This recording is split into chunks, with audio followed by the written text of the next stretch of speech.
বান্দোয়ানে থাকা royal Bengal tiger অর্থাৎ জিনাতের টানে যে জিনাত সঙ্গী বান্দোয়ানে ঢুকে পড়েছিল গত 12ই জানুয়ারি, সেই রয়্যাল বেঙ্গল টাইগার একেবারে 180 ডিগ্রি ঘুরে চান্ডিল, খুঁটি, সিল্লি হয়ে এই মারদু গ্রামে ঢুকে পড়েছে। অর্থাৎ ঝাড়খণ্ডের রাঁচি জেলার সিল্লির মারদু গ্রামে এক গৃহস্থের বাড়িতে ঢুকে পড়েছে।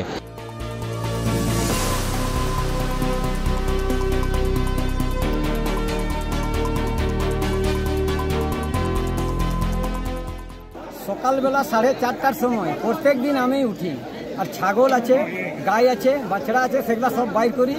আর বাচ্চাদেরকে আমি স্কুল যাওয়ার জন্য নাস্তা বানাই, রেডি করি। আমি কারখানায় কাজও করি। তো 2:10 গেছিলাম, 10টার রাত্রে আমি এসেছি আর শুয়েছি। আর 4:30টার সময় আরও দিন যেমন শিডিউল আমাদের আছে একটা কাজ, সেই কাজটা রোজই করি। সেই রকম বললি ছাগলগুলো বাইর করো, আর গাইটা বাইর করো, আর বাচ্চাগুলো বাইর করো। সেই বাচ্চাটা খুলেছে তেমনি বাঘটা দহার মারছে আঙনায়। তো আমিও শুনেছি, ভিতরে আছি, তখন বাচ্চাটা দৌড়ে ঢুকে গেছে। যেখানে বাঘটাও ঢুকে গেছে ওর পিছনে ছালাং মাইরে। তারপরে ওরাকে ভিতরের রুমে আমি ঢুকিয়ে দিয়েছেন দুও বাচ্চাকে। তারপরে দরজা বন্ধ ঠেকে রেখেছি। আর বগলে আরেকটা জানলা আছে, জানলাটা ওপেন আছে, ওইখানে দরজা দিতে পারি নাই। তারপরে কি হলো, আমি বাচ্চাগুলোকে বললাম এই দরজাটাই আসতে পারে, আমাদের আওয়াজই পেয়েছে, আমরা গুল করেছি, চিল্লাইছি, এথাও আসবে বলছি। আর বাঘটা ঢুকে গেছে ভিতরে, ছালাং মাইরে নিয়ে খিড়কি। তখন দরজাটা খুলে দিলাম, ওই দরজা দিয়ে বেচাগুলো বাইরে হয়ে গেল। আর ওই খিড়কিটাই অত দূরে ঢুকে দিয়ে আর এমন ঘুরতে লাগলো। তারপরে আমি কি করলাম, একটা দাও ছিল সেইটা উঠালাম। তারপরে এমন ভাইলো দহার মারতে লাগলো। তারপরে ভিতরের রুমটা অন্ধকার আছে, বাতির কোনো সিস্টেম নাই, এমনি অন্ধকার রেখেছি আমি। ওই রুমটা ঢুকে দিয়েছে। তারপরে আমি বাইর হলাম, ওই ভিতরের দরজাটা বন্ধ করলাম, আর বাইর হয়ে নিয়ে এই দরজাটা বন্ধ করলাম। আর গায়ের আমাদের চাচা চাচি আছে, ওদের ঘর থেকে একটা তালা আনলাম আর লক করে দিলাম। আর আপনিও কি বাঘের মুখোমুখি হয়েছিলেন? একদম এত সামনে, এই যে আছেন সাহেবগুলো। সেটা কতক্ষণ? মোটামুটি আধ ঘন্টা? 1 ঘন্টা, পুরা 1 ঘন্টা। 1 ঘন্টা বাঘে 4 বাজে সে লেকার 5:30 অবধি 1 ঘন্টা পুরো? 1 ঘন্টা মানে বাঘ আপনার দিকে চেয়ে আছে? একদম চেয়ে আছে। আর আপনিও চেয়ে আছেন? হ্যাঁ। আর আপনিও চেয়ে আছেন? বাচ্চাগুলা তো এমন হয়ে গেছে। আর আপনিও বাঘের দিকে চেয়ে আছেন? আর বাঘটা কিচ্ছু করেনি? হা করছে, আর চোখগুলা জ্বলছে দেখছি। আমি কি করবো বাঘের সামনে? আমি বললাম এটা আমি চিনি, এটা বাঘ বটে, যা হবে বলছি। যদি ঢুকে এই ভিতরে ঢুকে তাহলে তোমরা বেরিয়ে যাবে বললাম, আর ওই ভিতরে ঢুকে গেছে।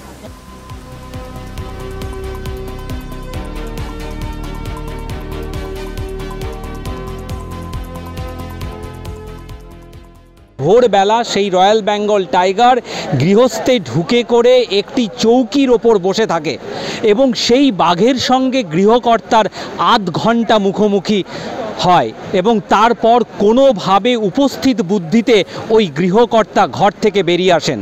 এদিকে এই বাঘ পালামো থেকে বেরিয়ে এসেছিল গত ডিসেম্বর মাসে। এই 6 মাস ধরে এই ভবঘুরে বাঘ বিভিন্ন জায়গায় ঘুরে বেড়াচ্ছে।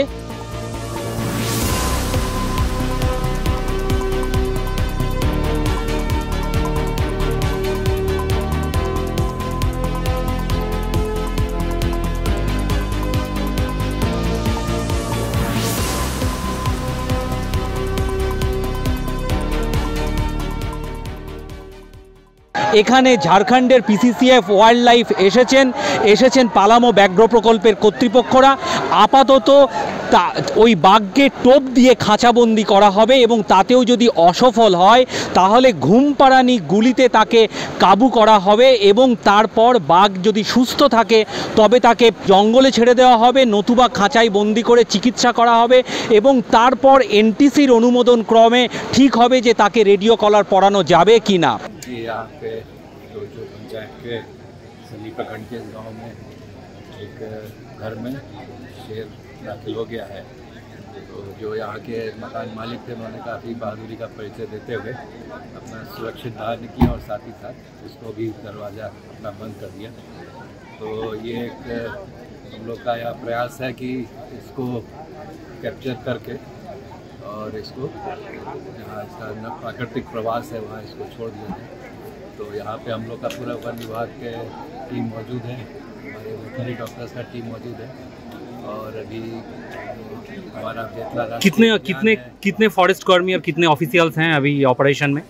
अभी यहाँ तो 50 से ज़्यादा वनकर्मी हैं और अच्छा हमारे बेतला राष्ट्रीय उद्यान से भी कर्मी आए हुए हैं। अच्छा क्योंकि उनको वहाँ से जो उसको अगर आवश्यकता पड़ी तो ट्रैंक्लाइज करने की, तो उसके लिए भी वो लोग आवश्यक सामग्री लेके आए हुए हैं और यहाँ पे केज लगा करके उसको कैप्चर करने का प्रयास किया जाएगा। ही केज अभी शायद रास्ते में आ ही रहा है। एक तो केज तो यहाँ पे चले आया। केज है ये यहाँ के लोकल जू से ये लोग मंगवाए हैं, लेकिन वो और थोड़ा सा स्पेशलाइज केज है, तो उसमें हम लोग प्रयास करेंगे कि उसको कैप्चर करके वापस। तो ये कि फॉरेस्ट में छोड़ा दिया जाएगा या उसके स्वास्थ्य पे डिपेंड करता है। अगर कोई इंजर्ड नहीं होगा, वो अगर इंजर्ड कोई इंजरी पाई जाती है तब तो फिर कुछ उपचार उसका पहले करना पड़ेगा तब, और अगर स्वस्थ है तो उसको तो जब उसका इंजरी होगा तो उसका जो ट्रीटमेंट होगा तो तब के वो गले में के रेडियो कलर पड़ाने का कोई चांसेस है, कोई अभी प्लान है? रेडियो कलर अभी लगाने का प्लान नहीं है। अच्छा। लेकिन हम लोग उसको प्राकृतिक उसमें छोड़ते हैं तो यदि उपलब्ध होता है हम लोग, क्योंकि अभी हम लोग के पास रेडियो कॉलर यहाँ पे नहीं है। अच्छा। अगर कहीं से उपलब्ध हो जाएगा तो प्रयास रहेगा कि उसको रेडियो कॉलर करके छोड़ें तो उसका मूवमेंट हम लोग ट्रैक कर पाएंगे। अच्छा।